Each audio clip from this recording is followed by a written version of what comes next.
7 de la mañana con 36 minutos, 7 con 36 minutos, listos para comenzar. Saludamos ya con Franklin Ramírez, sociólogo, docente universitario, investigador que está con nosotros. Franklin, ¿cómo está? Buenos días, bienvenido, gracias por acompañarnos. Le saludamos a Alexis Moncayo, quien le habla a Licenia Espinel. ¿Cómo evaluar esta jornada de movilización? Ayer registrada en varios puntos del país. De acuerdo a la CONAIE, esta jornada continuará de manera indefinida hasta que el gobierno acepte las demandas de un gran sector de la población, entre esas demandas del congelamiento real del precio de los combustibles. Del lado del gobierno minimizan esta protesta social, dicen que es una cuestión pequeña, focalizada, regional y que la gran mayoría del pueblo ecuatoriano ha decidido respaldar el trabajo. ¿Cómo evaluar esta situación, esta coyuntura política que estamos enfrentando ahora, tanto del lado gubernamental como del lado de los movimientos sociales? Buenos días, bienvenido. Buenos días, gracias por la invitación. Efectivamente fue una primera jornada de movilización que continúa hoy. Me parece que entre las propias expectativas de movilización de los actores que la convocaron y el discurso oficial, como siempre, hay una distancia.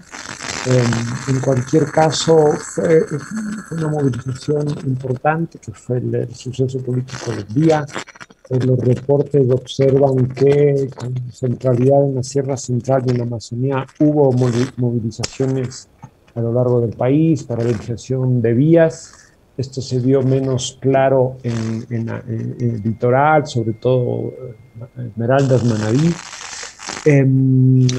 Hay otros actores que suelen ser determinantes en la contundencia de una movilización, como los gremios de transportistas que no plegaron a toda máquina, y esto incide en la robustez de una protesta social. En cualquier caso, el protagonismo de la CONAIE, de ISA, se está haciendo sentir como actor central de la movilización en este momento, y queda por verse cómo van a seguir plegando otros actores, otros movimientos políticos, la propia Revolución Ciudadana. Franklin, tenemos no sé, tenemos un ruido en su señal, parece que es un micrófono que tiene algún desperfecto, porque tenemos un ruido que no nos permite escucharle adecuadamente. No sé si usted puede cambiarse de dispositivo o prefiere que le llamemos para mejorar la comunicación. No podemos escucharlo correctamente. Vamos a intentar mejorar la señal del sociólogo Franklin Ramírez, con el que estábamos conversando. Veamos si allí lo podemos hacer. No le escuchamos, no le escuchamos. Le vamos a llamar, preferimos decir. Ahí se escucha mejor. Ahí estamos mejor. Le escuchamos nuevamente, Franklin. Le pido, por favor, que retomemos la conversación. Sí, bueno, fue una primera jornada de movilización, continúa hoy. Me parece que en la estrategia usual del movimiento indígena esto es algo que va incrementando, nunca se desarrolla con toda su robustez en el primer día. De todos modos, se trata de un aspecto que no va a controlar del todo la CONAIE o su dirigencia, puesto que todavía está por verse la decisión de otros actores sociales que suelen ser importantes en este tipo de convocatorias. Es el caso, por ejemplo, de los transportistas, un actor que es fundamental para una movilización robusta y masiva, que no plegaron decididamente el día de ayer. Hay otros sectores políticos, como la propia Revolución Ciudadana, que no ha encarado una convocatoria a su militancia. Está por verse además si es que pliegan sectores no organizados, una mayor amplitud de estudiantes de clases medias. Todo esto todavía está por verse. Hay una estrategia, me parece que es incremental, progresiva de la movilización. En cualquier caso, fue un acto importante que atravesó buena parte del país, sobre todo la Sierra Central y la Amazonía. Hay provincias que podrían estar más movilizadas, como Manabí y Esmeraldas, donde no hemos tenido noticias importantes sobre estos sucesos.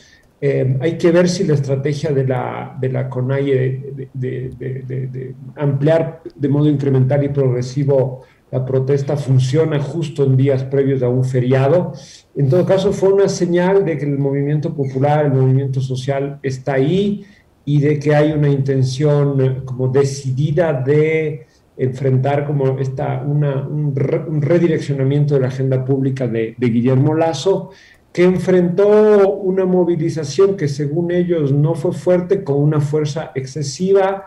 Ya en la agenda, en el discurso de la CONAIE al cierre del día de ayer, se añadió como demanda central la liberación de 36 o 40 detenidos, lo cual refleja que a pesar de que según el gobierno la movilización habría sido débil, hubo un importante número de detenidos y se observó algo que era esperable por cómo venía encarando la relación con la oposición Guillermo Lasso, que fue una respuesta de fuerza excesiva y con una bastante ambigüedad en el discurso de la policía respecto a si el derecho a la resistencia, el derecho a la protesta está respetado, será respetado en el marco del estado de excepción que ha decretado el gobierno. ¿Cómo está, doctor Ramírez? Un gusto saludarle, conversar con usted. Digamos, usted hablaba del tema del feriado y me parece que eso es clave. Me parece que trató de ser una jugada como anticipada del gobierno, es decir, nos vamos 5 días de asueto para ver si de esa forma se trata como de meter en el congelador el anuncio de la protesta. Vemos que no ha sido así. Ayer hubo una jornada que usted ya lo relató bien. Leonidas Issa ha hecho una convocatoria para una segunda jornada de movilizaciones y vamos a ver cómo se desarrolla en los próximos días, pero estamos a puertas de ese feriado. Ahora, podría ser esa, digamos, todavía la estrategia del gobierno como para enfriar la situación, las tensiones que hay. Y yo quisiera también un comentario suyo con respecto de las lecturas que ha hecho el gobierno de esta primera jornada de protesta, ¿no? Carlos Gijón con un rostro bastante tenso, con una postura también rígida, tensa, salió a dar declaraciones al mediodía. En horas de la noche la señora Vela y el general Hernández hablando sobre que hay un caballo que ha resultado herido, y cosas por el estilo, ¿no? La respuesta del gobierno es la mejor. ¿Qué estrategia podría utilizar? ¿Qué tan importante va a ser a estas horas las conversaciones con los aliados que todavía tienen Izquierda Democrática y en Pachacutic? ¿Por dónde podría resolver políticamente el gobierno este conflicto? El gobierno tiene un margen de negociación estrecho y me parece que sigue leyendo mal la coyuntura y sigue leyendo mal su propia fuerza. Está a tiempo y Lasso y algunos de sus voceros han dicho que están las puertas abiertas para el diálogo, pero al mismo tiempo vemos que hay una sostenida respuesta de fuerza en los discursos de los aliados del régimen. Se sigue sosteniendo la tesis del golpismo, de la desestabilización, es decir, las señales para entablar un diálogo real, serio, democrático, no son claras, y me parece que sobre todo ese ofrecimiento tramposo de la semana pasada de congelar los precios restó muchísimo valor a la palabra del gobierno y del presidente. Todo esto a menos de 6 meses de inaugurado su gobierno. Ya vemos como movilizaciones, una confrontación política amplia con la oposición, y pocas condiciones para una salida negociada de los conflictos, para un diálogo, un cara a cara efectivamente como transparente y que pueda modificar el escenario tenso que vive el país y la falta de respuestas del gobierno. ¿Podría efectivamente el gobierno, si Lasso en algún momento decide recuperar su relación con la palabra y ser honesto, como calmar las aguas, en un momento en que yo creo que también no hay que perder de vista que la CONAIE y sobre todo el movimiento indígena se ha visto fragmentado en las últimas semanas, ¿no? Si es que uno ve, por ejemplo, ¿qué dijo Guadalupe Llori sobre la protesta? El viernes Marlon Santi, un dirigente fuerte de Pachacútec, reivindicó una suerte de acuerdo con Lasso.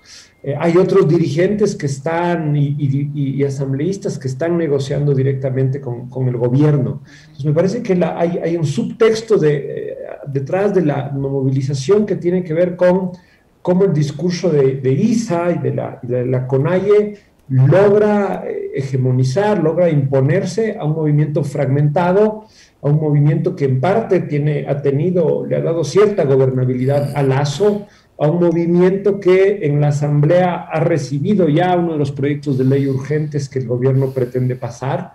Entonces, también me parece que no solo es una medición entre la movilización popular, la CONAIE y el gobierno, sino también el propio ICE está tratando de armonizar la posición del movimiento indígena, quebrar ciertas resistencias y ciertos posicionamientos de su movimiento en relación al gobierno, y por eso este carácter incremental parece adecuado en la perspectiva del movimiento. No le veo mucho margen de maniobra al gobierno, ¿no? Si es que efectivamente no da una señal de diálogo como seria, la respuesta es la que ya se viene anticipando, que es un incremento del uso de la fuerza. El feriado es algo que efectivamente le puede salvar, pero sin una voluntad de diálogo real, seguramente el incremento de la conflictividad luego del feriado y más adelante va a ser sostenido. En las cifras que he estado analizando sobre la conflictividad en el país, vemos que el año 2020, a pesar del confinamiento, a pesar del estado de excepción, a pesar de la pandemia, fue el segundo año más conflictivo desde 2013, es decir, sumado todo el último gobierno de Correa y todo el gobierno de Moreno, 2020 registró como 750 conflictos, una cifra solo superada por la movilización de octubre. ¿Cómo se interpreta eso?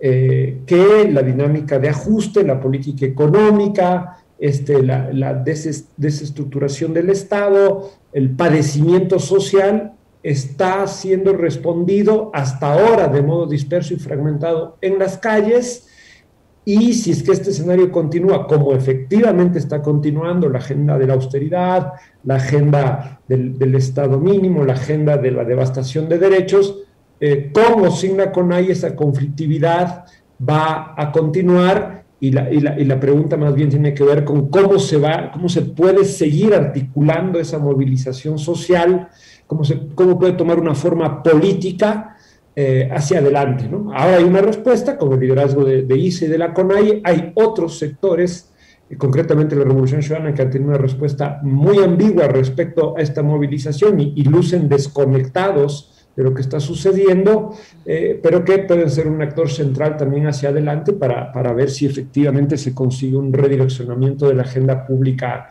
que Lasso pretende defender. Ahí hay dos cosas que yo quisiera que usted incluya en el análisis, doctor Ramírez.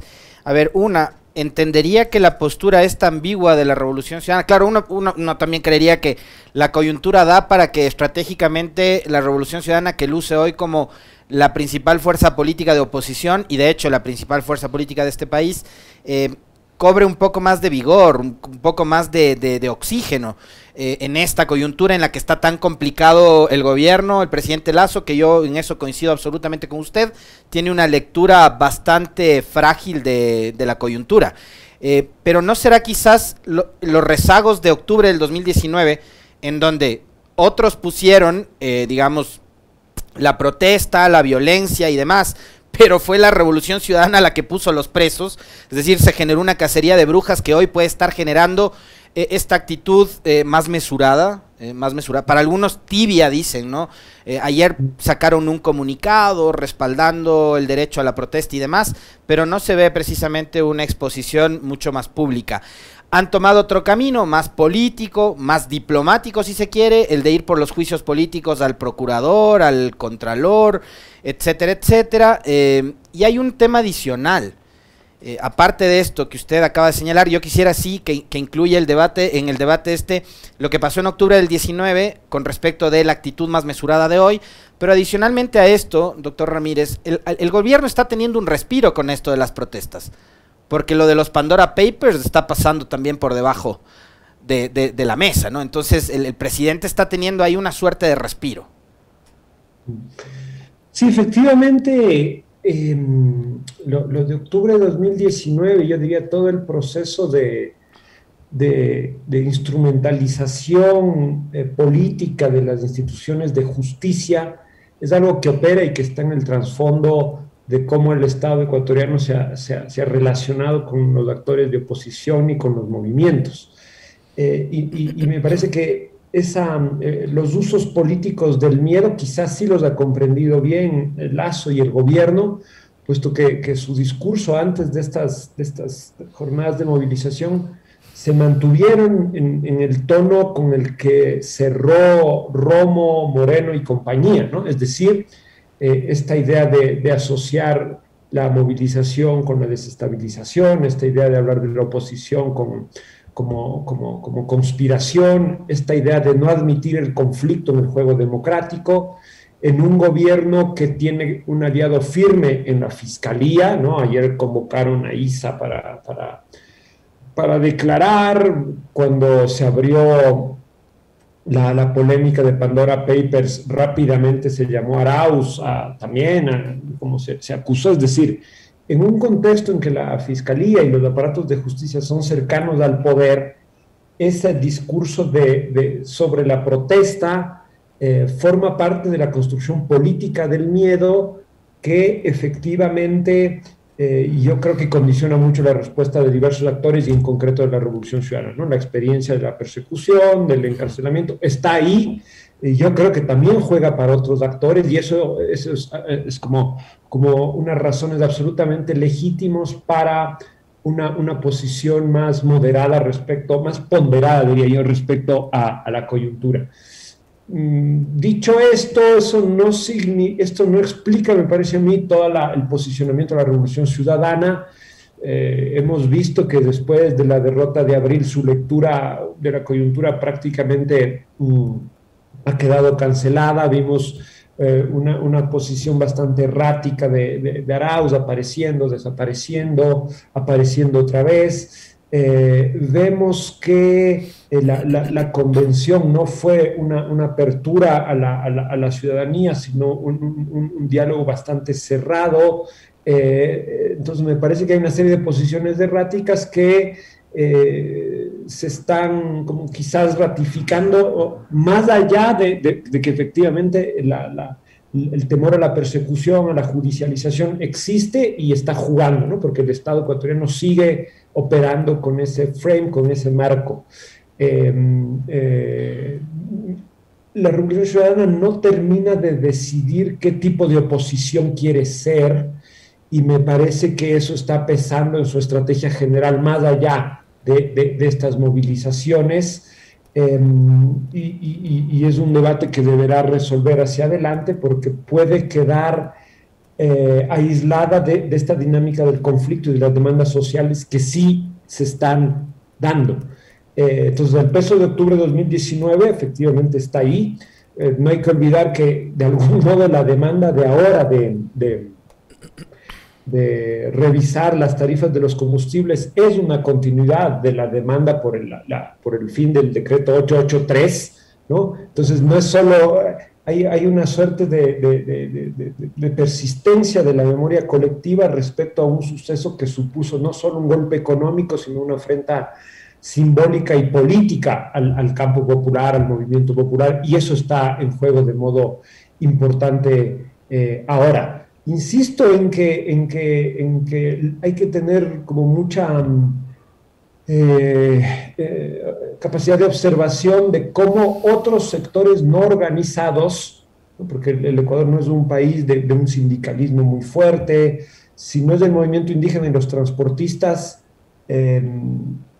una movilización como contundente tiene que pasar por una participación de ciertos sectores de las clases medias, de sectores de los estudiantes, de los sectores urbanos más o menos organizados, de los barrios, y esto todavía no lo hemos visto. El gran interrogante es si es que efectivamente se pueden sumar, y aquí juega mucho como la temporalidad en curso, ¿no?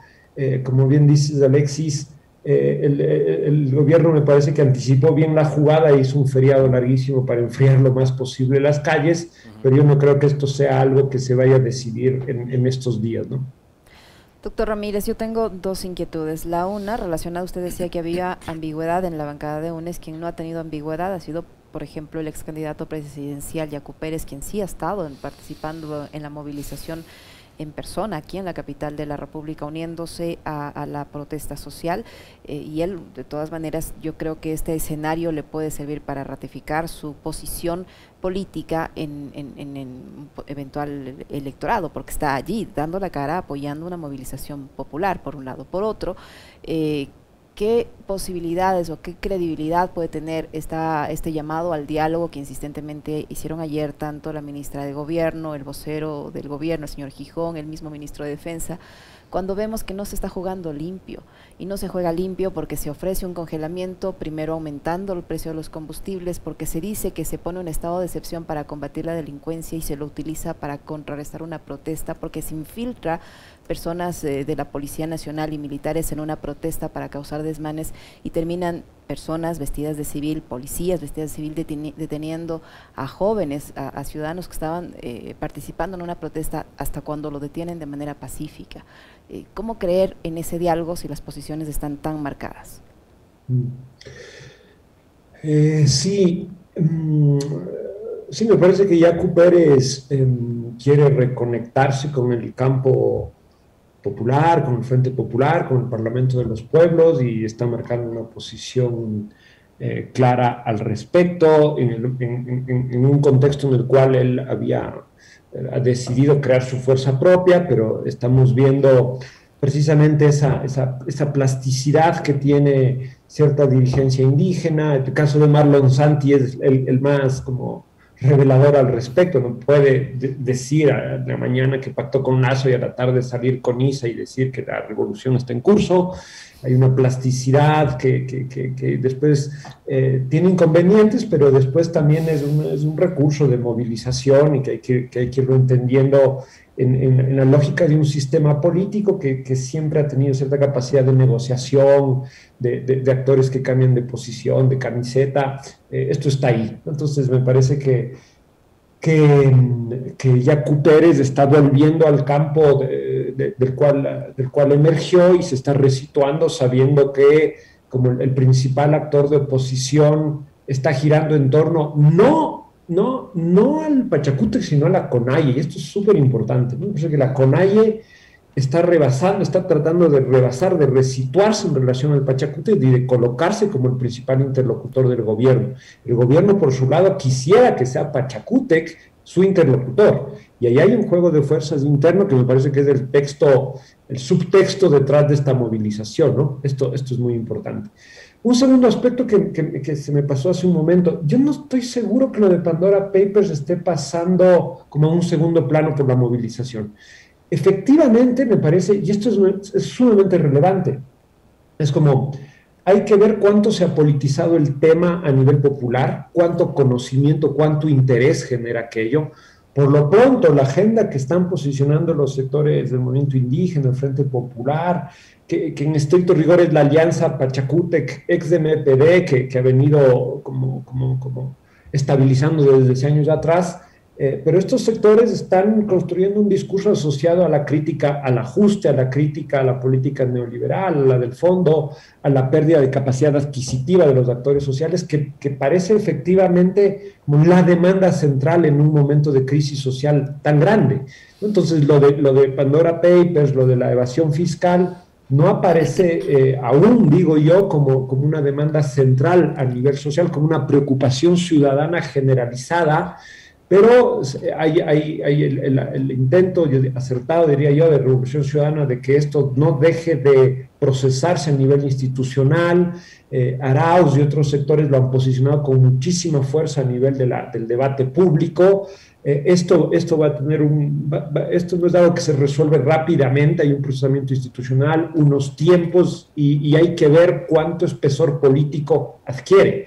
Lo que sí me parece un error es como que los actores políticos antepongan la cuestión del juzgamiento institucional a la evasión fiscal a los problemas sociales concretos de los actores, que me parece que eso es lo que está disparando y activando ahora la conflictividad. Lo menciona Isa, lo menciona Yacu Pérez, lo menciona la Revolución Ciudadana, lo están poniendo ahí en el debate sin que sea el motor central de la movilización. Insisto, hay que ver si esto, al ser procesado por la vía institucional, con los tiempos más dilatados que aquello supone, logra politizar y logra informar a la ciudadanía de modo que sea un causal de indignación, no solo por la evasión misma, sino por el modo en que Lasso está burlando el control democrático que la Asamblea quiere ejercer. Y por último, respecto a la anterior pregunta, efectivamente yo creo que, como decía, Lasso, devaluado su palabra, perdió credibilidad en un tiempo muy pequeño, a pesar del capital político que le dio la vacunación. Esto se esfumó. Si no hay una señal contundente del gobierno respecto a las movilizaciones, entiendo yo que está cerrando también la puerta a la posibilidad de una alianza que le dé mayoría para aprobar las leyes que el FMI le está solicitando para inicios del próximo año, sobre todo la reforma tributaria.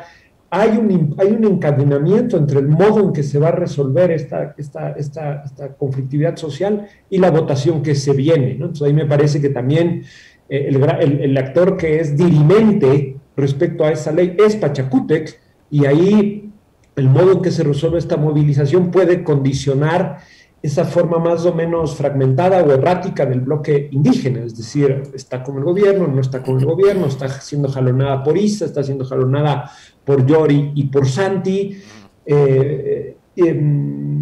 Issa libra una batalla interna que supone poder, que supondría poder tener capacidad de incidir en las votaciones de ese bloque. Entonces, si Lasso no resuelve de modo adecuado las demandas del movimiento en esta coyuntura, restringe aún más su margen de gobernabilidad con la Asamblea respecto a las leyes que se vienen. Y ahí otra vez se vuelve, leía a algunos medios muy cercanos al gobierno que la carta de la muerte cruzada, que es una carta muy arriesgada, sigue estando ahí, ¿no?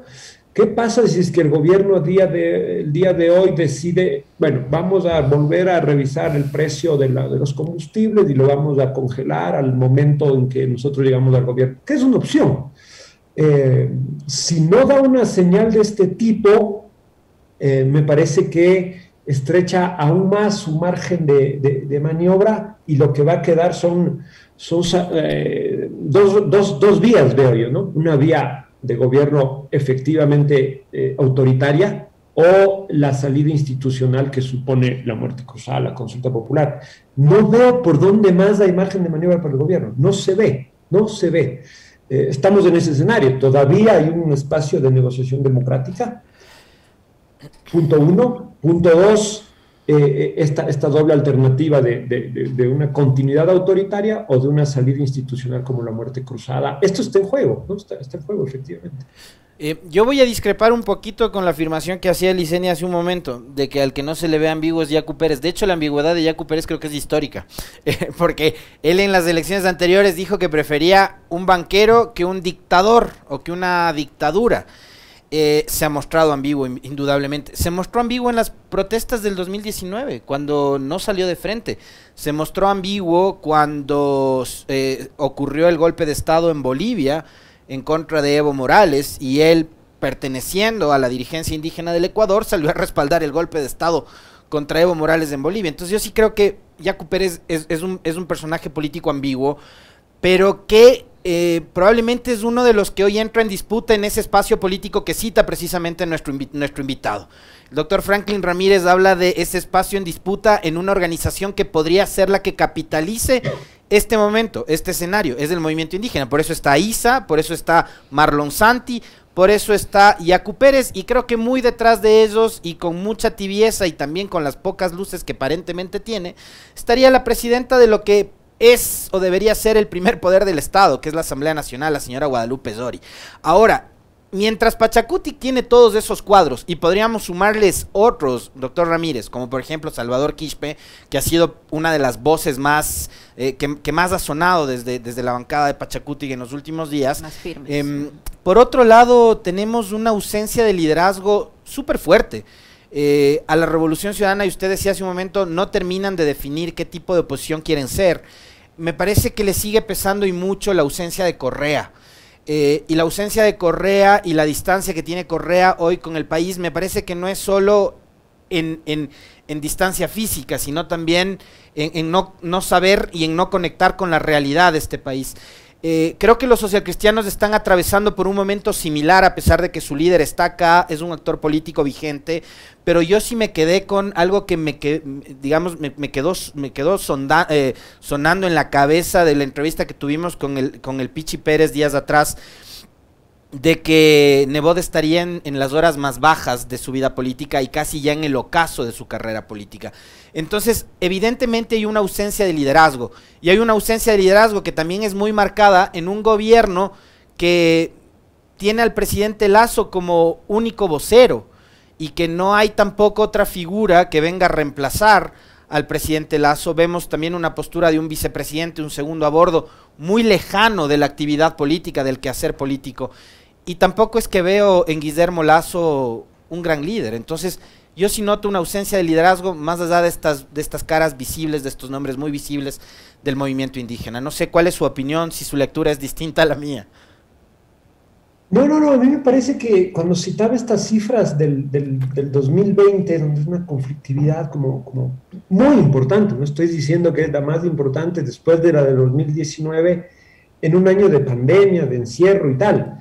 ¿A qué me refiero con esto? Que hay una suma de malestares, un conjunto de demandas sociales que, como no tienen procesamiento institucional, se expresan en la calle, se expresan en formas de protesta, de conflicto, y que no están conectadas con la representación política, ¿no? Entonces, cuando Alexis dice, Lasso es débil, en la Revolución Ciudadana no hay otros voceros, Nebot está en sus horas más bajas, quizás con la excepción de la CONAI y de ISA, que está tratando de leer, de articular, de jugar como un actor en capacidad de ir más allá de la demanda propia del movimiento indígena, asistimos a esto que es como una desconexión entre la representación política y las demandas sociales que se expresan en un modo de conflictividad, ¿no?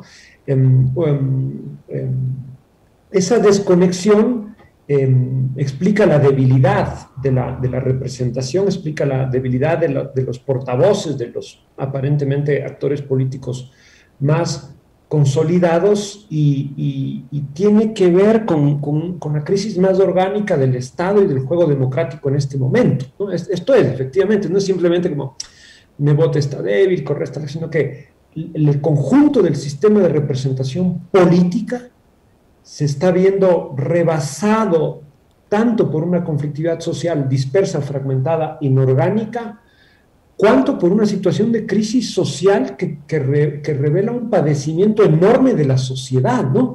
Estamos prácticamente con una economía en recesión, saliendo de la crisis sanitaria, con unos niveles de desempleo altísimos, con una muy baja capacidad adquisitiva, con niveles de migración que no se veían hace 20 años, con niveles de inseguridad brutales, ¿no? El padecimiento social es enorme, y los actores políticos están en unas cavilaciones, en unos juegos, en unos cálculos que no parecen ser empáticos con ese nivel de sufrimiento y de padecimiento. Después, en cada tienda política, efectivamente, yo concuerdo con los problemas de dirección política de la Revolución Ciudadana, largos, por eso mencionaba muy de pasada, pero el problema de la convención, donde la Revolución Ciudadana, a pesar de la persecución, a pesar de todos los problemas que tuvo con su movimiento, obtuvo una votación enorme que no ha sabido transformar en una organización amplia, abierta, dialogante, dispuesta a escuchar en la sociedad. Yo tengo la impresión que que el correísmo se está divorciando de la Revolución Ciudadana, y eso está suponiendo una fragmentación enorme con las demandas sociales.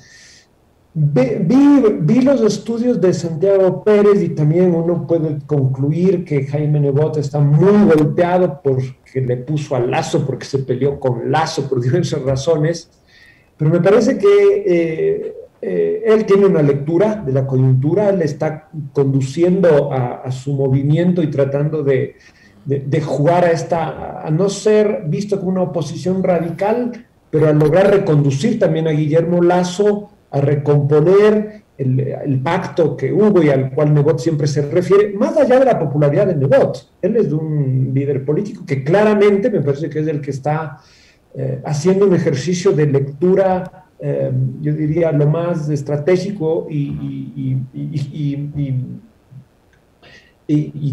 sí, estratégico y calculado en un momento muy, muy difícil. No me parece que es un líder que le está dando la espalda al juego político y que se está encerrando en sus certezas. El problema es que el Partido Social Cristiano está muy débil y esa distancia con el gobierno le repercutió en sus formas habituales de ejercicio del poder, que suponen tener algún control institucional. Esto sí. Entonces, esto tiene que ver con que, o sea, todo esto para cerrar este punto tiene que ver con que hay una transición política en curso. Todavía los actores políticos no acaban de reacomodarse, ¿no? Todavía no acaban de reacomodarse al paso, al nuevo gobierno de Lasso, un gobierno que controla muchísimos factores de poder, la prensa, los grupos económicos, los militares, la relación con la Embajada de Estados Unidos, y que yo tengo la impresión que Lasso supone que el control de esos factores de poder le son suficientes, aunque ahora tenga una opinión pública en contra, que no tenga un partido orgánico, que tenga deplorables alianzas o relaciones con la oposición política, y que cada vez el apoyo popular sea más sostenido, ¿no? Él supone que con esos grandes factores de poder puede resolver la coyuntura. Y ahí hay dos momentos, Franklin, que quiero que usted también los incluya en este análisis que estaba haciendo con respecto de los actores que están en el entorno presidencial. La llegada de María Paula Romo al poder, muchos han comentado que en los últimos cuartos de guerra ella ha estado presente. Y lo otro, los consensos de Cusín, este evento que ocurrió el fin de semana y que, digamos, superficialmente están en derecho de reunirse, izquierdas, derechas, quien sea, a debatir sobre los problemas que le aquejan al país, pero viendo los nombres, los participantes, la agenda, uno, digamos, así superficialmente lo que ve es que hay una gran plataforma de respaldo al actual gobierno. Entonces, yo sí quisiera también que incluya estos dos escenarios en el análisis. Precisamente como Lasso tiene una lectura errada sobre el alcance de su fuerza y supone que su fuerza fue el 52% que tuvo en la segunda vuelta y no el 20% que tuvo en alianza con Nebot, ¿no? Hay una sobreestimación de la fuerza que se agudiza cuando él supone que puede resolver la crisis política del país con esos factores de fuerza: embajada, militares, medios, grupos económicos, ¿no? Entre esos factores de fuerza y la sociedad y el voto popular y los movimientos hay una distancia abismal, pero si uno se inclina solo sobre lo primero, la única respuesta posible es la fuerza, no el juego democrático. Y esto es lo que está haciendo hasta el momento Lasso. Yo creo que en su entorno, quizás porque llegó Romo y aunque no se caracteriza por su lealtad al juego democrático, sí puede tener un cierto nivel de agudez. El gobierno se está quedando aislado en el marco de su estrategia de fuerza, y yo veo Cusín básicamente como un intento político de las élites, de ciertos sectores de estos notables, entre comillas, de construir un interlocutor de la sociedad civil, ahí donde Lasso se ha quedado sin interlocutores. No lo veo, o sea, el punto no está en la agenda como tal, en esos acuerdos a los que estos actores selectos que se autoinvitan a esta reunión hayan producido. El punto no es programático, sino es que hay un juego táctico para tratar de construir un interlocutor, alguien con el que el gobierno pueda decir: sí, estoy dialogando, sí voy a llegar a acuerdos. No es una fabricación de un interlocutor de la sociedad civil, es una fabricación de unos supuestos consensos, y es un intento de darle un mínimo espacio de diálogo en lo social a un gobierno que ha ido dinamitando sus conexiones con los actores sociales, con el conflicto y con otros actores políticos. No sé hasta qué punto se puede hacer efectivo esta fabricación, pero claramente es un intento de oxigenar, de conectar con ciertas ONGs, con ciertos sectores de la academia, que están muy comprometidos con una visión como reducida del Estado, con una visión fiscalista de la sociedad, claramente, pero yo lo veo más como esta idea, ¿no? Fabricar un interlocutor a un gobierno que se está aislando, que ha dinamitado puentes y que requiere algún oxígeno y seguirse presentando como un gobierno del encuentro, a pesar de que su actuación en las últimas semanas ha sido para dinamitar toda posibilidad de que ese encuentro tenga características democráticas. Muchísimas gracias, doctor Ramírez, por su tiempo, por el diálogo que nos ha permitido mantener, por el análisis al doctor Franklin Ramírez, sociólogo y docente universitario que ha estado con nosotros. Muy amable, muchísimas gracias. Gracias a ustedes. Muy amable, gracias, doctor.